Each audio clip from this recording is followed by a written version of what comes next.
ತಿಂಗಳಾದ್ಮೇಲೆ ಚಿನ್ನದ ಬೆಲೆಯಲ್ಲಿ ಏರಿಕೆ ಇಳಿಕೆ ಮಾರ್ಕೆಟ್ ವ್ಯಾಲ್ಯೂ ಏನು ಚೇಂಜಸ್ ಆಗದಿರೋ ಹಾಗೆ ನಡೀತಾ ಇದೆ. ತುಂಬಾ ಅಪರೂಪ ಆಗ್ಬಿಟ್ಟಿತ್ತು. ಅದು ಸ್ಪೆಷಲಿ ನಾವು ವೀಕ್ ಎಂಡ್ ಅಲ್ಲಿ ನೋಡ್ತಿದ್ವಿ, ಆದ್ರೆ ಈಗ ವೀಕ್ ಡೇಸ್ ಅಲ್ಲೇನೆ ವ್ಯತ್ಯಾಸ ಇಲ್ದಿರೋ ಹಾಗೆ ಚಿನ್ನದ ಬೆಲೆ ನಡೀತಾ ಇದೆ. ಇವತ್ತೇನು ವ್ಯತ್ಯಾಸ ಆಗಿಲ್ಲಪ್ಪ, ಯಾಕೋ ಮಾರ್ಕೆಟ್ ವ್ಯಾಲ್ಯೂ ಸ್ಟಕ್ ಆಗ್ಬಿಟ್ಟಿದೆ ಅನ್ಸುತ್ತೆ.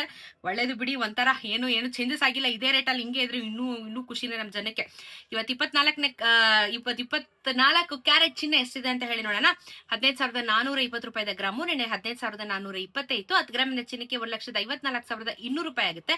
ನೆನೆ 1,54,200 ರೂಪಾಯಿನ ಇತ್ತು. ಏನು ವ್ಯತ್ಯಾಸ ಆಗ್ಲಿಲ್ಲ. ಬಟ್ 15,420 ರುಪೀಸ್ 1 ಗ್ರಾಮಿನ 24 ಕ್ಯಾರೆಟ್ ಚಿನ್ನ ಇದೆ. 22 ಕ್ಯಾರೆಟ್ ಚಿನ್ನ ನೋಡೋದಾದ್ರೆ ಇವತ್ತು 14,135 ರೂಪಾಯಿ ಇದೆ. ನೆನೆ 14,135 ರೂಪಾಯಿನ ಇತ್ತು.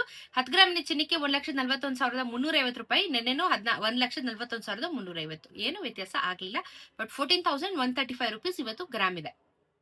18 ಕ್ಯಾರೆಟ್ ಚಿನ್ನ 11,565 ರೂಪಾಯಿ. ನೆನೆ 11,565 ರೂಪಾಯಿನೇ. 10 ಗ್ರಾಮಿನ ಚಿನ್ನಕ್ಕೆ 1,15,660. ನೆನೆ 1,15,650. ಇದು ಏನು ವ್ಯತ್ಯಾಸ ಆಗ್ಲಿಲ್ಲ. ಬಟ್ ಒಂಥರ ಒಳ್ಳೇದು. ಆದ್ರೆ ಒಂಥರ ನಾಳೆ ಏನಾಗುತ್ತೋ ಅನ್ನೋ ಟೆನ್ಷನ್ ಕೂಡ ರೈಸ್ ಆಗುತ್ತೆ ಈ ತರ ಆದ್ರೆ.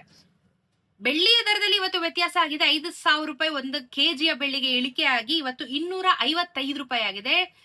260 ರುಪೀಸ್ ಬಂದಿತ್ತು, ಈಗ 255 ರುಪೀಸ್ಗೆ ಬಂದಿದೆ ಬೆಳ್ಳಿ. ಇನ್ನೂ ಕ್ರಮೇಣವಾಗಿ ಕಮ್ಮಿ ಆಗ್ತಾ ಇದೆ.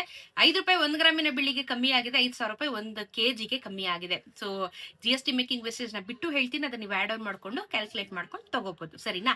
ಒಟ್ನಲ್ಲಿ ಇವತ್ತು ಚಿನ್ನದಲ್ಲಿ ವ್ಯತ್ಯಾಸ ಇಲ್ಲ, ಬೆಳ್ಳಿಯಲ್ಲಿ ದರ ಕಮ್ಮಿ ಆಗಿದೆ. ಸೊ ಇದು ಇವತ್ತಿನ ಚಿನ್ನ ಮತ್ತು ಬೆಳ್ಳಿಯ ದರದ ಬಗ್ಗೆ ಇನ್ಫಾರ್ಮೇಶನ್. ಇದೇ ರೀತಿ ವಿಡಿಯೋಸ್ ನ ಮಾಡ್ತಾ ಇರ್ತೀನಿ. ಚಾನಲ್ ಸಬ್ಸ್ಕ್ರೈಬ್ ಮಾಡ್ಕೊಳ್ಳಿ. ಸಿಗೋಣ ಇನ್ನೊಂದಷ್ಟು ವಿಡಿಯೋಲಿ. ನಮಸ್ಕಾರ.